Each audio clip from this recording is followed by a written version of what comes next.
Voilà.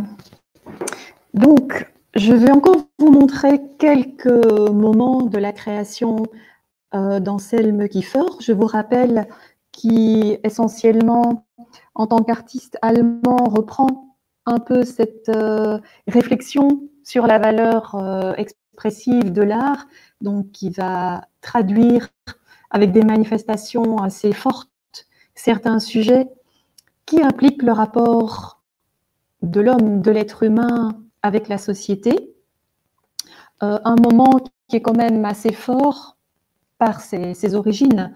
Je dirais, il est allemand, il est né en 1945, donc la problématique posée par les travaux de Kiefer vont interroger cette identité allemande, et à partir de sa propre réflexion individuelle, il va venir s'associer à la grande question de la relation à l'expression de l'Allemagne et de la communauté juive.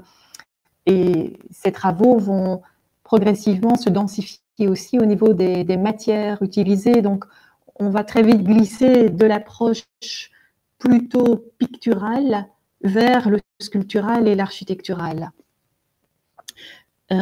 Ensuite, on aura une proposition qui est essentiellement liée à des artistes italiens qui portent l'intitulé « La trance avant-garde italienne ». Je prendrai quelques représentants pour vous faire découvrir là des manifestations qui seront principalement liées à la peinture.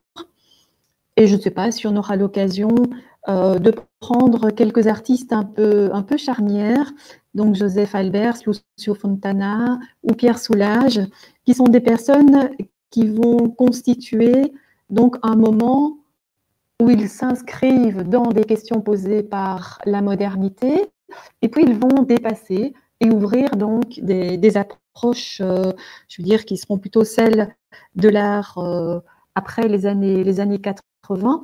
Donc c'est pour essayer de faire comprendre, autant dans le domaine de la peinture que de la sculpture, que les années 70-80 sont parfois un développement qui va non pas annuler ce qui s'est fait dans l'art moderne, mais s'appuyer sur certains propos modernistes et donner après un développement, je dirais, plus particulier. Donc, voilà, je me réinscris chez Anselme Kiefer. Donc, comme quelqu'un d'entre vous me l'a évoqué, j'avais cité en terminant le cours il y a quelques semaines une personne qui est assez importante dans les thèmes traités par Anselme Kiefer, qui est Lilith. Il y a beaucoup d'œuvres, c'est-à-dire il y a différents moments dans sa création qui évoquent Lilith, qui est liée à l'Antiquité, qui est liée au monde de la Mésopotamie, qui est liée au monde de la Bible également. Et ce sont des travaux de grand format qu'Anselme Kiefer réalise, et c'est déjà une peinture à travers laquelle on peut voir l'intégration de matériaux, donc vous voyez des matériaux vraiment tridimensionnels. Donc vous avez la réalité de vêtements, des petits vêtements d'enfants ou d'adultes qui sont principalement placés sur des cintres, accrochés à même la toile. Ces petits vêtements donc, sont assimilés aussi à une présence absente, si vous voulez, par rapport à ces filles de Lilith, mais associées à des mèches de cheveux. Peut-être vous arrivez bien à le voir sur le plus grand des vêtements, qui est juste en dessous du prénom Lilith, ou alors le petit vêtement qui se trouve en bas à droite, là on voit très bien les mèches de cheveux, et vous avez également comme matériau le plomb, qui est bien visible, sous la forme de petits avions à plusieurs endroits, ou des surfaces un peu plus importantes. La toile est elle-même aussi, au-delà de ces éléments, couverte, comme on le dit, de substances qui sont plus que simplement l'application de la couleur.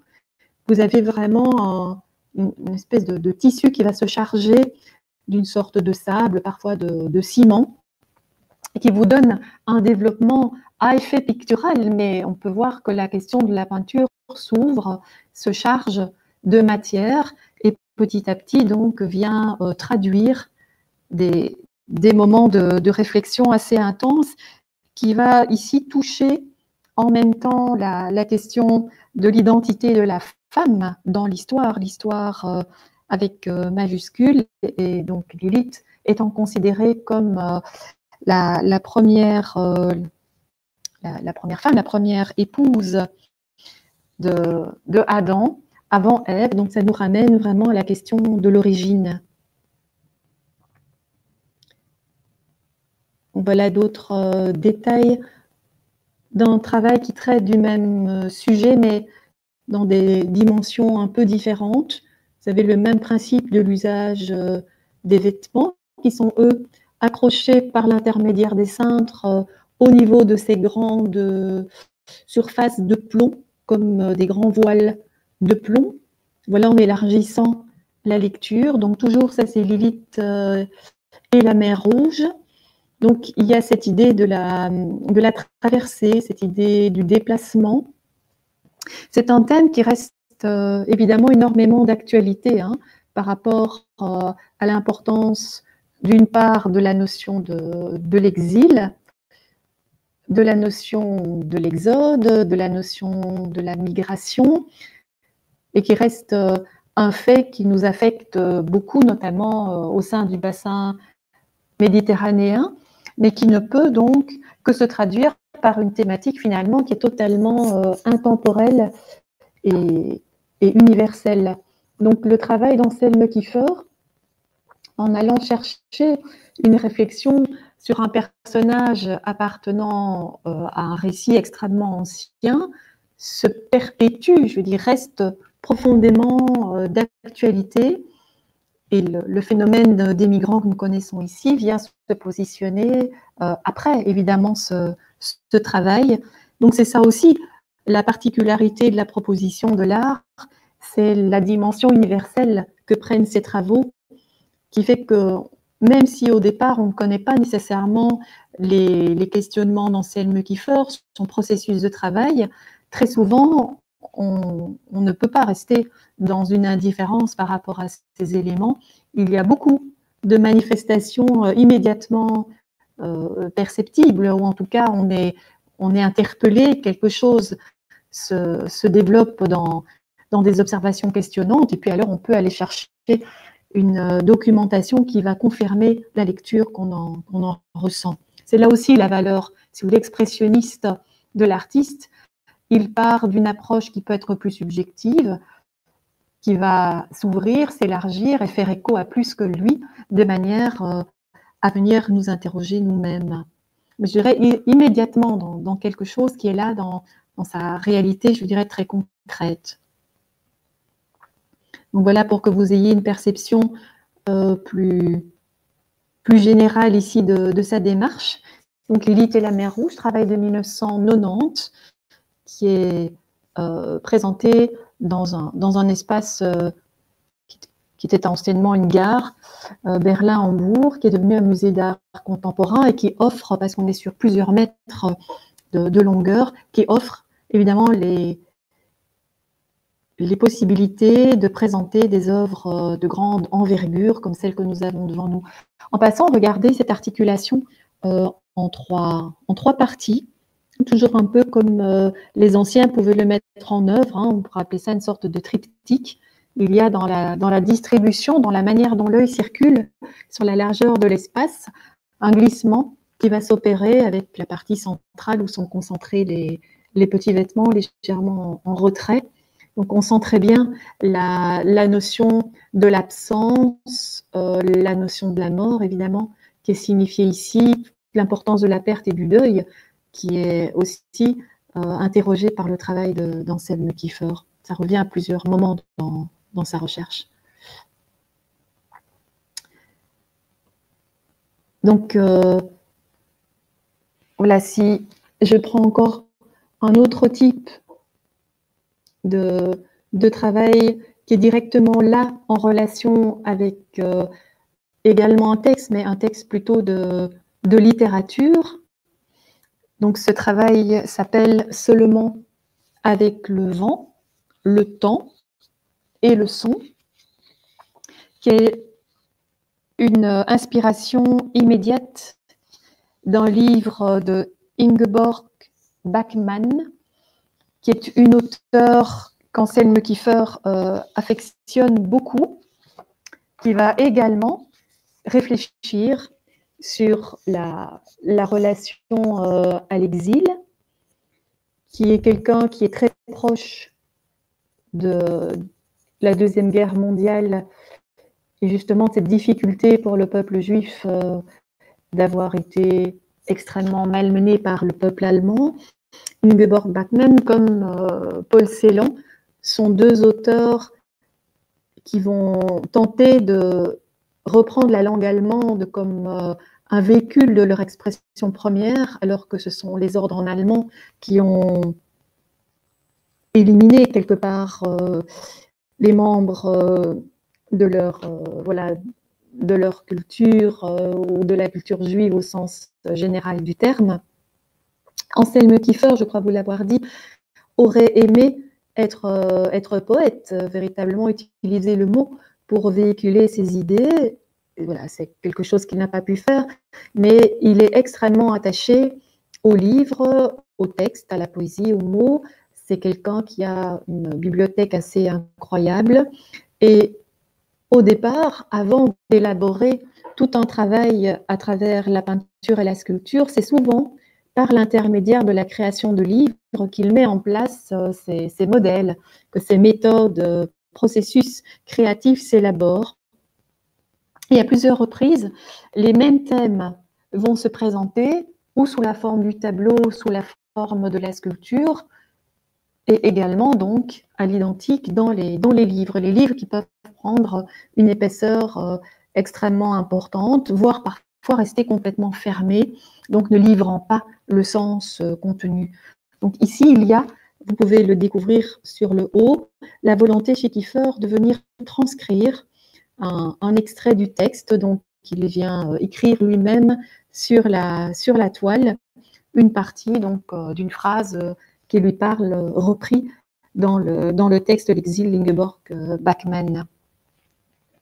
Vous voyez qu'il y a également le sable, l'émulsion, l'acrylique, donc quantité de matériaux qui sont utilisés et qu'on sent une relation avec soit l'idée, je dirais, d'une surface, une surface de terre ou une surface de mer.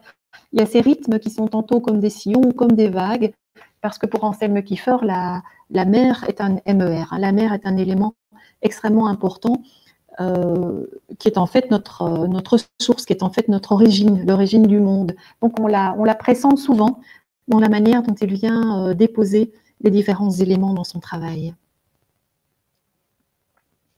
Donc voilà une petite réflexion concernant seulement avec le vent, le temps et le son, donc œuvres de grand format, qui comprennent aussi, je reviens à l'image, vous pouviez probablement le voir, dans cette forme plus triangulaire, l'évocation, nous dit-on, des constructions de pyramides ou d'autres structures de l'Antiquité.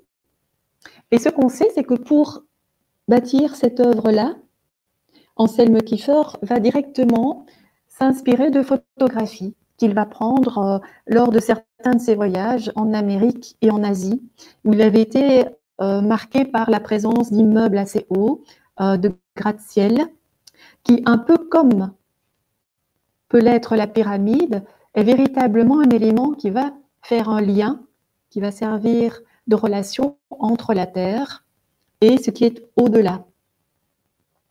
Donc, les pyramides étant considérées comme des lieux de passage, Anselme Kiefer décrit ces monuments, les assimilant au ciel et à la terre. Ça fait partie d'une interview qui avait été conduite par Daniel Arras, donc un historien de l'art français décédé maintenant, avec Anselme Kiefer. Le titre de cette œuvre, donc, qui figure dans une inscription sur la pyramide, appartient à un poème, je vous disais, Exil, de la poétesse autrichienne Ingeborg Bachmann, donc, née en 1926, décédée en 1973. Et comme Bachmann, dont l'enfance fut marquée par la Deuxième Guerre mondiale, Kiefer base une grande partie de son œuvre sur des guerres lointaines et anciennes pour réfléchir sur le cycle destructeur de l'histoire. Et je vous disais, la particularité, c'est qu'Anselme Kiefer est né en 1945, donc il va essayer, plus ou moins vers l'âge de 18 ans, de mieux comprendre qui il est en tant qu'Allemand et ce qui s'est passé avec le peuple juif. Donc ici, cette notion de cycle destructeur de l'histoire, on pourrait mettre l'histoire avec majuscule, et c'est quelque part une évocation depuis l'origine de tous ces moments où il y a eu des bouleversements extrêmement importants à travers l'histoire de l'humanité. Voilà pour vous montrer de manière plus large la façon dont on peut découvrir, bon là c'était il y a quelques années déjà, en 97, mais le propos d'Anselme Kiefer, donc qui se traduit par une proximité d'œuvres picturales avec une matière assez dense, et en même temps, vous voyez, des travaux tridimensionnels. Donc ici, à l'avant de l'image, un morceau d'aile d'avion avec une mèche de cheveux. On a une œuvre comme ça au musée à Bruxelles, mais je ne sais pas du tout, je ne suis pas retournée dernièrement pour vous dire si elle est accessible. Il s'agit de l'histoire de Bérénice, mais voilà. Ici, en même temps, vous avez la présence au-delà, quand vous êtes dans le prolongement de ce morceau d'avion, de cet usage du métal, le prolongement vers la nature. Et Anselme Kiefer a souvent mis à l'honneur des espèces végétales comme les pins, comme les tournesols que vous voyez là, comme les fougères également. Donc, on a déjà ici une relation entre ce qui touche au caractère, je dirais, de l'évocation de l'humanité et du monde du vivant, au sens le plus large du mot. Et ceci est justement une manifestation qui vous met devant la création de livres d'Anselme Kiefer. Donc, vous voyez, le livre donc est un grand format, 1,90 m, donc pratiquement à taille humaine. Et vous voyez, il n'est pas placé, comme on pourrait s'y attendre, posé sur le dos, donc en aplat. Mais au contraire, il est plutôt placé verticalement, donc comme l'est un travail sculptural, et dans une disposition où les pages sont écartées, formant pratiquement comme une grande étoile ou une grande fleur, ce qui permet aux visiteurs donc, qui se trouvent dans le lieu de découvrir le contenu ici. Le contenu donc du livre à travers les différentes pages. Et vous avez en bas deux parties un peu agrandies. Donc soit vous trouvez, en voyant sur la gauche, un ensemble de reproductions de fleurs avec l'usage donc de peinture sur la surface de plomb. Par contre, le petit élément de droite vous montre plutôt un réseau qui peut faire écho tantôt à ce que l'on verrait au niveau de la voûte céleste, d'un système donc d'étoiles, et en même temps qui se réfère à des théories un peu particulières que Anselme Kiefer affectionne. Donc, je vous disais, c'est quelqu'un qui a une très, très grande bibliothèque, qui est énormément cultivé, qui s'intéresse à des domaines très différents, donc dans le domaine de l'histoire, de la philosophie, de la religion, des sciences également. Et ici, Anselme Kiefer va faire appel, il va s'appuyer sur la théorie d'un philosophe anglais, Robert Fludd, donc F-L-U-2-D, qui considère que chaque étoile a un correspondant terrestre, sous la forme donc d'une plante. Mais comme la vie secrète des plantes est la référence, en même temps c'est un titre qui provient d'un livre de Paul Celan, donc cet autre auteur d'origine juive qui est important pour Kiefer, Kiefer va continuer à construire une analogie, donc à partir de la théorie du philosophe anglais qui considère qu'à chaque étoile correspond une plante sur la Terre, en y associant la réflexion de Paul Celan et donc des souffrances qu'il mentionne par rapport à ce qu'a vécu le peuple juif, Anselme Kiefer va continuer son interprétation et les chiffres, les numéros qui sont ceux que vous pouvez deviner sur le réseau que l'on voit en bas à droite, ces chiffres qui correspondent donc aux étoiles, relevés des étoiles par la NASA, vont être associés au numéro d'identification qui était tatoué sur les avant-bras, enfin sur l'avant-bras des déportés. Et de cette manière-là, ici, Anselme Kiefer nous parle de la déshumanisation, nous parle en même temps d'une fabrication à très grande échelle de la mort par, malheureusement, ce que le peuple juif va vivre. Donc, le travail d'Anselme Kiefer est très rarement à saisir dans une dimension de représentation. Anselme Kiefer présente, à partir, je dirais, de signes qui peuvent avoir valeur de symbole, des correspondances, des rapports d'analogie entre ce qui est au niveau de la Terre, donc si vous voulez au niveau de là où l'homme vit, et ce qui va s'élargir et englober l'homme dans la nature, dans le cosmos, et donner par là même aussi une dimension qui sera spirituelle, sacrée, si vous voulez, qui sera poétique. Donc le travail d'Anselme Kiefer doit s'intégrer avec cette relation symbolique entre les signes qui constituent les principaux éléments que l'on peut découvrir au sein de son travail.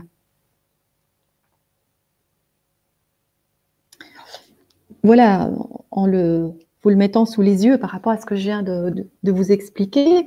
Donc ces livres, avec ici La vie secrète des plantes, un des exemples, ces livres évoquent sa nostalgie pour les temps et les cultures pré-scientifiques, où l'homme vivait une expérience du cosmos. Donc ici, inspiré des théories sur les correspondances entre macrocosme, c'est-à-dire le monde, et microcosme, l'homme, développé par le philosophe anglais du début du XVIIe siècle, Robert Fludd. Chaque plante sur Terre a son équivalent dans l'univers. Anselme Kiefer multiplie les livres au motif végétal, employant donc la fougère, le tournesol, les plantes médicinales, peuvent être collés directement à même la page. Donc la plante est même collée sur la page. Il reproduit le système de numérisation des étoiles par la NASA. Et à chaque étoile du ciel correspond une plante sur Terre. Donc ça, c'est le principe développé par Fludd. La référence au recueil de Ceylan et par son intermédiaire aux souffrances du survivant renforce notre anticipation interprétative. Les chiffres sont spontanément associés au numéro d'identification tatoué sur l'avant-bras des déportés et donc rapporter une déshumanisation et à la fabrication sérielle de la mort. Voilà une explication qui vous montre la complexité, on pourrait dire autrement, quelque part le fonctionnement par couche, le fonctionnement par strate de l'œuvre de Kiefer. Donc matériellement, son travail est constitué par une superposition de matériaux, mais également dans la lecture qu'il nous en propose, il y a une relation à partir d'un élément concret qui est placé, qui devient un signe à valeur de symbole et qui là fait lien avec des lectures à différents niveaux du fonctionnement de l'histoire humaine. Donc le travail d'Anselme Kiefer s'approche à travers la notion de couche, la notion de strate, la notion comme de sédiments qui se déposent, et quelque part nous sommes faits du dépôt, et son travail est l'évocation de la mémoire, une sorte comme ça de grand hommage qui est fait, enfin un hommage qui est fait à la mémoire, à l'homme, mais parfois à travers la notion de la perte, la notion du deuil, la notion de l'absence. C'est là que la dimension nostalgique ou mélancolique peut aussi apparaître dans le travail d'Anselme Kiefer. Alors, il y a une grande exposition qui a été consacrée à Kiefer à Paris, au Grand Palais, la fameuse Monumenta 2007. Je vous montre cette vue parce que c'est encore une dimension supplémentaire, un élargissement, si vous voulez, dans le travail d'Anselme Kiefer, où à partir de l'évolution de la peinture, de cette densité des matières, et progressivement on glisse vers la sculpture, puis la sculpture s'installe et elle se fait pratiquement architecture.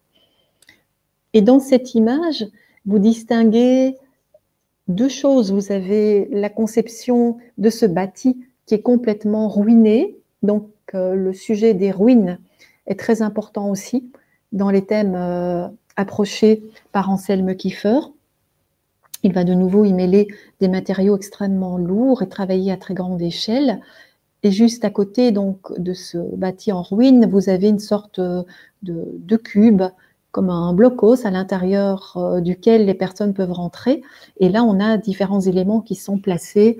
On va en voir un notamment sur le thème justement des plantes. Et l'intitulé de cette grande rétrospective était Chute d'étoiles, Sternenfall, qui de nouveau est une référence à un texte de Celan. Voilà un détail de la structure ruine sur laquelle vous voyez, il est venu placer une série de tournesols, donc cette plante séchée qui est directement comme plantée à l'intérieur même des surfaces de béton ici. Donc on a une géométrisation, une rigueur de la ligne géométrique, et vous avez cet autre type de ligne par cette plante séchée, vieillie, qui vient s'inscrire là. Donc c'est comme deux temps différents qui se rencontrent. Et Anselme Kiefer de dire « Les ruines sont comme la floraison d'une plante, l'apogée rayonnant d'un métabolisme imperturbable, les prémices d'une renaissance. Et plus l'on diffère le remplissage des espaces vides, plus le passé qui s'avance, tel un reflet du futur, peut s'accomplir en totalité et avec force. Il n'y a pas de degré zéro. Le vide porte toujours en lui son contraire. » Donc Anselme Kiefer affectionne la ruine parce que tout est possible à partir de la ruine. C'est à partir de ce moment-là qu'on peut imaginer que la vie va progressivement réapparaître. Si vous voulez, des ruines, l'herbe peut pousser. C'est pour ça que l'idée d'évoquer la plante, donc la germination et la plante qui va s'ouvrir, qui va fleurir, est l'expression même de cette évolution, de ce métabolisme qui change et qui est donc une sorte de promesse pour ce futur. Et à l'avant de cette partie en ruine, vous avez les fameux livres constitués uniquement de plomb, vous voyez, qui sont placés dans les gravats. Et là, ce qui est aussi intéressant à prendre en considération, c'est que on pourrait penser le livre est fondamentalement un objet vers lequel on a tendance à aller et penser l'ouvrir, le feuilleter, progressivement découvrir ce qu'il contient. Et dans beaucoup de cas, chez Anselme Kiefer, le livre reste clos. Donc le livre se présente dans ses caractéristiques en tant qu'objet. On ressent la couverture, on ressent la présence des pages, de ses feuillets, mais en même temps, il n'est pas imaginable, ici, de le feuilleter. Donc le livre n'est pas à imaginer comme étant un objet qui véhicule du contenu, qui serait un lieu à l'intérieur duquel il y a des informations à saisir. Le livre, au contraire, ici, est comme un espace, je vous disais un espace clos, donc qui garde un secret. Il y a un sens qui est enfoui à l'intérieur du livre et qui nous échappera toujours, qui est peut-être le sens profondément d'être là au monde pour l'être humain. Donc Anselme Kiefer nous met plus souvent devant des questions ouvertes, il n'y a pas de réponse qu'il nous donne, ou devant cette idée qu'il y a une part qui n'est pas montrable, il y a une part qui reste secrète, un peu cette face cachée, qui est peut-être un élément qui est stimulant pour la quête identitaire, pour la quête, je dirais, de la présence de l'homme au sein du monde, mais qui correspond fondamentalement, je veux dire, à cette parole sacrée qui reste parfois non approchable, si vous voulez, par l'être humain. Donc il y a vraiment cette idée de cette part de secret qui est évoquée par le livre en plomb, lourd, fermé, scellé en quelque sorte, protégeant quelque chose. Vous voyez, quand on s'approche, on a d'autres images. Pareillement, vous voyez la superposition de ces livres en plomb mêlés à ces branchages ne s'envisage pas, ou en tout cas ne doit pas nous mettre dans une situation de désolation. On ne sait pas accéder, et c'est volontairement qu'Anselme Kiefer laisse le livre fermé ou les livres fermés. C'est bien quelqu'un qui cherche le sens de sa présence, c'est Anselme Kiefer, donc il est devant l'évidence qu'il y a une partie, je dirais, de la réalité des choses que nous ne pouvons pas percer. chose qui nous échappera continuellement. Et ceci, c'est quand on se trouve à l'intérieur, si vous voulez, de cette sorte de bunker, de ces grandes maisons, vous voyez un autre petit bâtiment, en béton également, qui est présent, et face à lui, vous avez un grand mur, et sur ce mur, il y a différents panneaux qui sont donc l'évocation de ces plantes anciennes, notamment les fougères. Et on nous dit le secret des fougères, selon un mythe ancien, est de donner l'invincibilité et l'invisibilité, capacité que le bunker apporte également. Vous voyez cette possibilité de ne pas pouvoir accéder, des choses ne se montreront pas, du sens ne pourra pas être percé. Ça fait partie évidemment d'une certaine, je dirais, comment dire ça, une certaine forme d'honnêteté de la part d'Anselme Kiefer par rapport à la dimension du monde et des choses qui nous échappent, malgré toute notre volonté de connaissance. Et voilà, de plus près, pour vous montrer ces panneaux, vous avez réellement tout un développement à partir de la fougère. Donc la fougère est une des plantes les plus anciennes qui nous soit parvenue. Ça nous permet de remonter à la nuit des temps.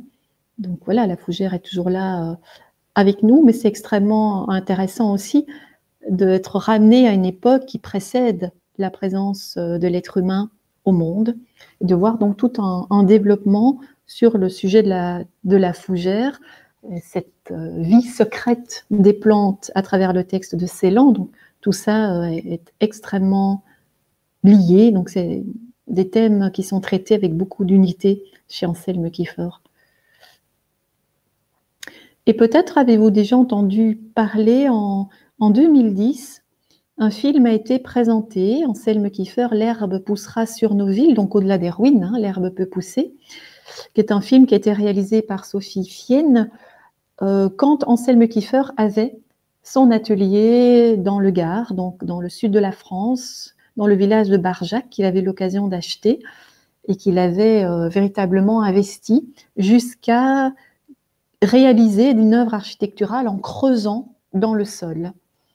Et puis donc Anselme Kiefer a décidé de quitter ce lieu, de quitter Barjac et de revenir vers la capitale parisienne. Et donc il a aujourd'hui son atelier dans la périphérie de Paris. Donc si un jour vous avez l'occasion, peut-être, je ne sais pas, chercher sur Internet, voir si on peut voir des extraits, mais de découvrir là la dimension d'architecte qu'a aussi élaboré Anselme Kiefer dans son travail. Alors là, ce sont un livre extrêmement intéressant parce qu'une approche assez rare. En 2015-2016, la Bibliothèque nationale de France, donc à Paris, a proposé une exposition qui était uniquement consacrée aux livres, des créations de livres par Anselme Kiefer, qui portait cet intitulé « L'alchimie du livre ». Donc l'alchimie est le principe de la transformation, de l'élévation, à travers donc la création des livres, qui accompagne Anselme Kiefer depuis qu'il a terminé ses études, la création du livre. Et vous avez l'affiche qui était proposée, qui se trouve sur la partie droite de l'image. Donc ce sont, comme je vous disais, les mêmes sujets qu'on va retrouver après le développement de ces recherches sous la forme du livre, qu'on va retrouver traité au niveau de la peinture, au niveau de la sculpture, au niveau de l'installation.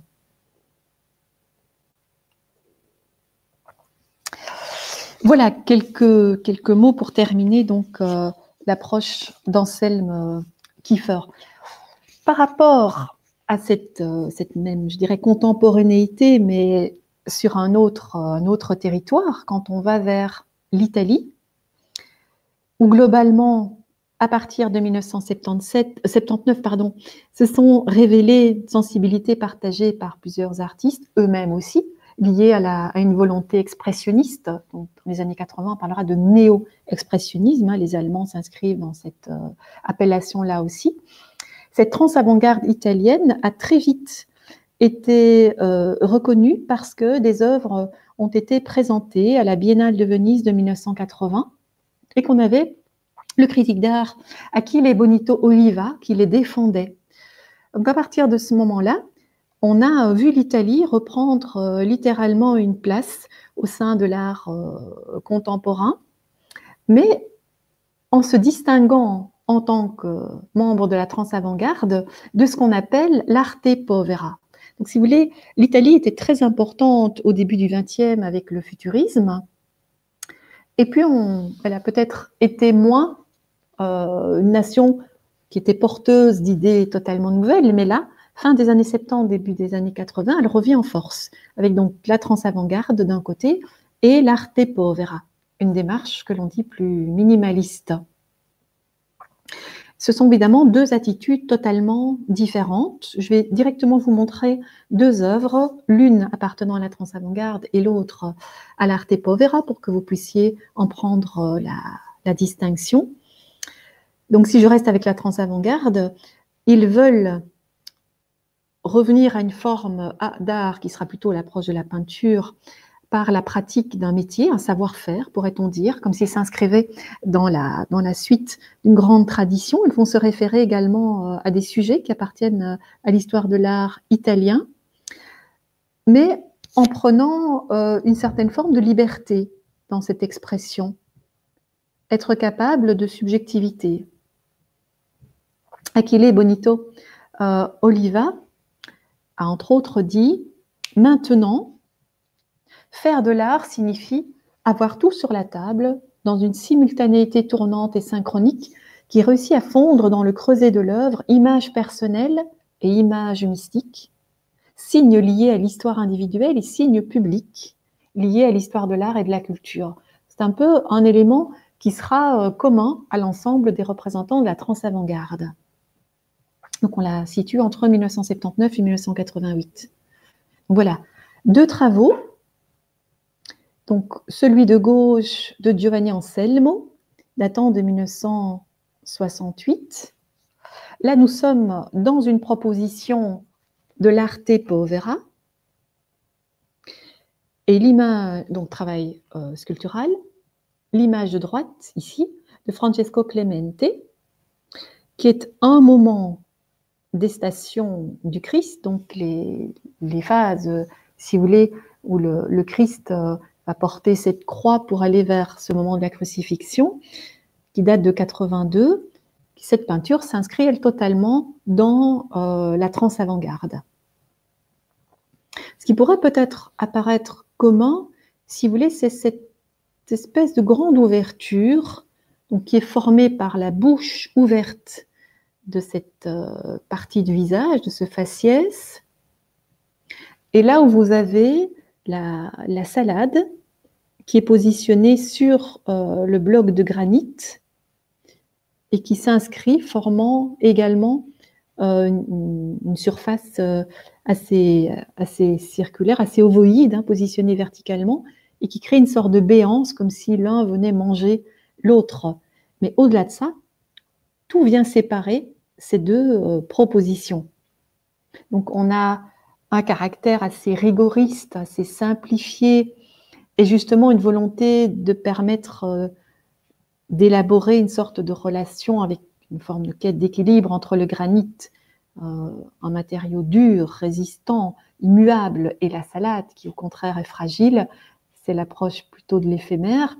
Et de l'autre côté, donc, l'évocation de l'humain et de la souffrance de l'humain, avec une volonté d'un travail, un savoir-faire pictural très élaboré.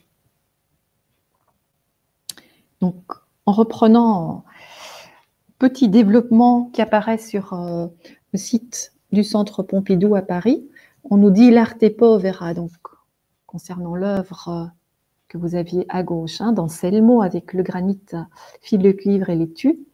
L'arte povera est une attitude socialement engagée sur le mode révolutionnaire qui se manifeste par une activité artistique qui privilégie elle aussi le processus, autrement dit le geste créateur, au détriment de l'objet fini. C'est ça qui les intéresse le plus, c'est de renouveler ce geste créateur. C'est un art qui se veut foncièrement nomade, proprement insaisissable. Ces artistes participent pleinement à la réflexion sur la dialectique, donc sur le dialogue entre la nature et la culture. Mais qu'est-ce alors que cette pauvreté que doit viser l'art? Donc l'artiste doit idéalement renoncer au besoin d'un équipement lourd qui le rend dépendant de l'économie des institutions culturelles, Ils ont une volonté d'essayer de se placer au-delà, de poser un regard critique sur le marché de l'art, si vous voulez, les institutions dans lesquelles l'art est exposé, présenté. Arte Povera participe pleinement de l'utopie contestataire de la fin des années 60 et revendique à sa manière une tendance de l'art contemporain italien face à la suprématie du marché de l'art américain. Donc il y a un engagement critique, il y a une réflexion théorique avec un usage principalement de la sculpture et de matériaux avec une mise en œuvre qui interroge le rapport entre nature et culture. Voilà, on nous précise toujours pour l'analyse de l'œuvre d'Anselmo, composée de 2 blocs de granit poli et d'une laitue fraîche. Cette œuvre repose sur l'opposition des matériaux qui sont ici assemblés et maintenus en équilibre. Le contraste entre l'élément minéral, en l'occurrence du granit souvent utilisé dans l'art funéraire, et la laitue fraîche, signe de vitalité, souligne l'effet de l'altération du temps et la fragilité du monde vivant. En effet, il faudra changer fréquemment l'élément végétal pour maintenir l'équilibre précaire de cette sculpture. Pourtant, en dépit de son caractère éphémère, c'est lui qui préserve l'unité de la structure grâce à son potentiel énergétique. La cohérence du tout dépend du volume qu'il occupe. L'œuvre prend également une dimension humoristique en apparaissant comme une grande bouche vorace qui engloutit sa ration quotidienne. C'est là la raison pour laquelle je choisissais cette œuvre-là de l'Arte Povera, mise alors en rapport avec ce travail de Francesco Clemente, donc qui est un des membres de la trance avant-garde et qui vient donc adopter une position qui est différente de celle des artistes de l'Arte Povera, en revenant donc à une dimension qui appartient davantage au grand héritage culturel donc, de l'Italie. Il faut savoir aussi que la trance avant-garde va se déployer principalement à Rome, principalement à Naples, qui sont des villes qui sont riches, qui ont une histoire extrêmement importante, un passé, je dirais, riche dans les manifestations artistiques. Par contre, l'Arte Povera va se développer plutôt dans le nord, à Turin et à Milan. On est davantage dans des régions où on voit une prospérité économique, tout un développement lié à l'industrialisation. Donc, ils vont justement réagir à ce développement du marché. Donc, l'installation, si vous voulez, des artistes de l'Arte Povera dans le nord et des artistes de la trance avant-garde dans le sud correspond aussi à une réalité donc de la différence de développement économique et culturel en Italie, Italie du Nord, Italie du Sud. Les 14 stations, ici vous avez la numéro 3 qui est proposée par Clemente avec l'usage de l'encaustique, donc c'est-à-dire que les pigments, donc ce qui va donner la couleur, est mélangé non pas à de l'huile, mais est mélangé à de l'encaustique, donc c'est-à-dire à de la cire. Un procédé qu'on utilise depuis très longtemps, on retrouve dans l'Égypte antique. Alors, Clemente va se servir d'un moment assez dramatique de l'histoire du Christ. Il chemine, porte cette croix qui va le conduire vers l'agonie. Mais Francesco Clemente approche ce moment-là comme s'il le voyait, si c'était un rêve. Il y a comme une vision onirique qui en même temps va se mêler, donc cette personne du Christ et ce questionnement de la souffrance élargie va se mêler à un propos plus personnel. Il n'est pas rare d'avoir des éléments d'autoportrait, donc qui intervient dans la peinture, ici extrêmement cadré, fragmenté, du visage de cet homme. Et la particularité, si vous voulez, de cette trance avant-garde est justement dans cette quête d'une expression subjective et très personnelle, de venir directement se servir d'éléments de sa propre histoire, de sa propre vie, mêlés à un sujet qui est beaucoup plus universel. Vous voyez aussi qu'on a donc un développement avec une gestuelle picturale, puisqu'on est dans une forme d'expressionnisme, hein, donc on n'a pas du tout une peinture lisse, on a des couleurs assez fortes, on a une violence qui se détache de ce visage, et vous avez peut-être l'occasion d'observer cette bouche ouverte présente au niveau des dents des crânes. Donc l'évocation de la mort, donc cette transposition que Clemente va faire de ce moment de souffrance, donc dans une vision un peu onirique. Donc il y a des dimensions comme ça dramatiques qui sont intégrées par Clemente dans son traitement de sujet. Voilà une autre proposition avec aussi une autre technique, une peinture à l'huile sur support de bois.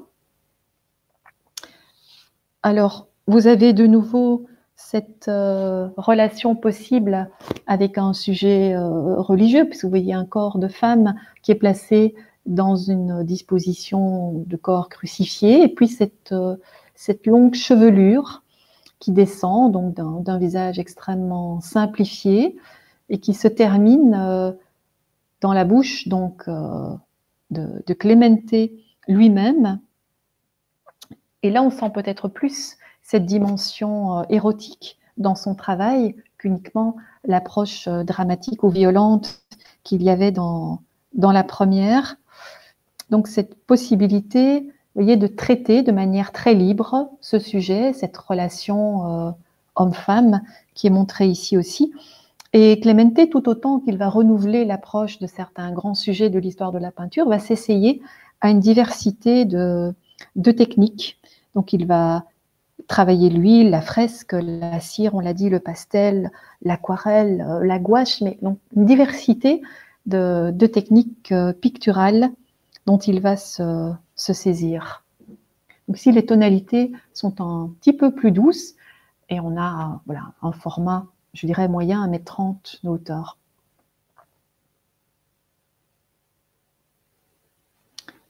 Sandro Chia, qui est un autre membre de la trance avant-garde.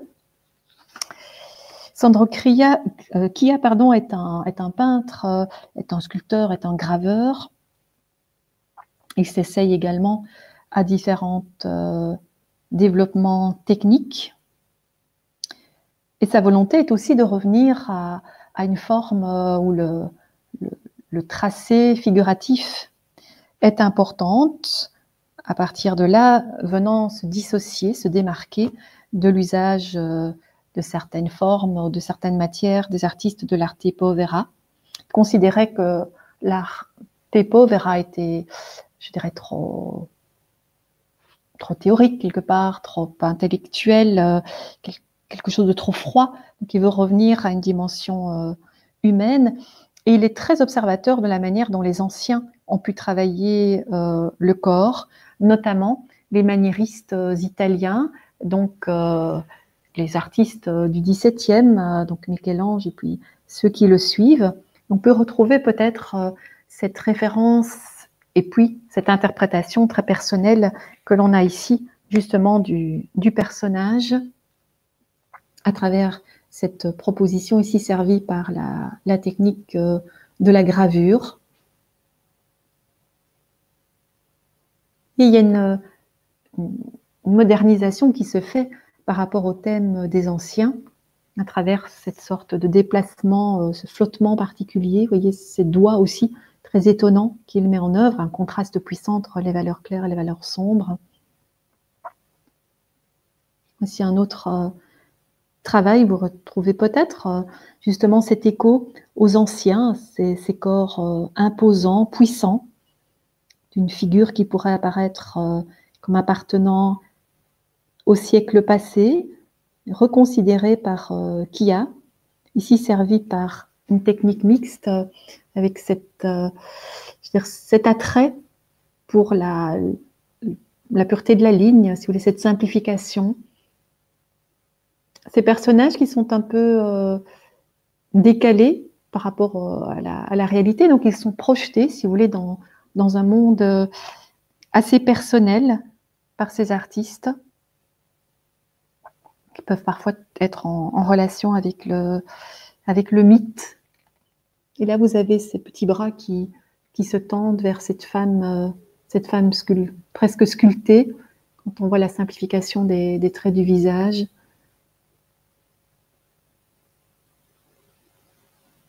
Voilà, Mimo Palladino, qui est aussi un autre membre de la trance avant-garde. Peut-être on est porté, donc je parlais de cette question du mythe, du cirque, l'usage ici de la couleur qui est extrêmement important dans la lecture que nous avons de l'image.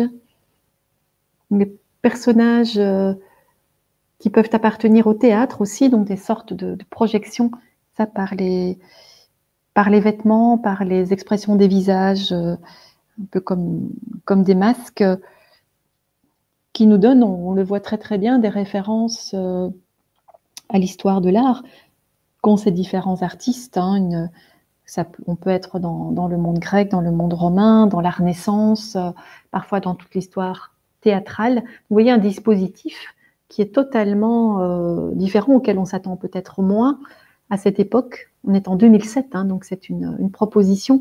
Peut-être il y en a parmi vous qui connaissent Gérard Garouste, qui est un artiste français qui a renoué beaucoup avec le mythe, justement, le discours de la mythologie et du théâtre, et qui a illustré plusieurs lieux, notamment le théâtre de Namur, le plafond du théâtre de Namur.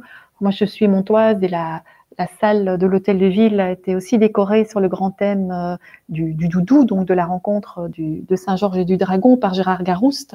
On a des personnages très semblables à ceux-ci. Donc c'est véritablement se sentir appartenir à la grande culture occidentale et se référer à des thèmes du passé, mais avec une conception beaucoup plus actuelle. Je vais m'arrêter, je ne suis pas très attentive à l'heure, donc je vais m'arrêter là.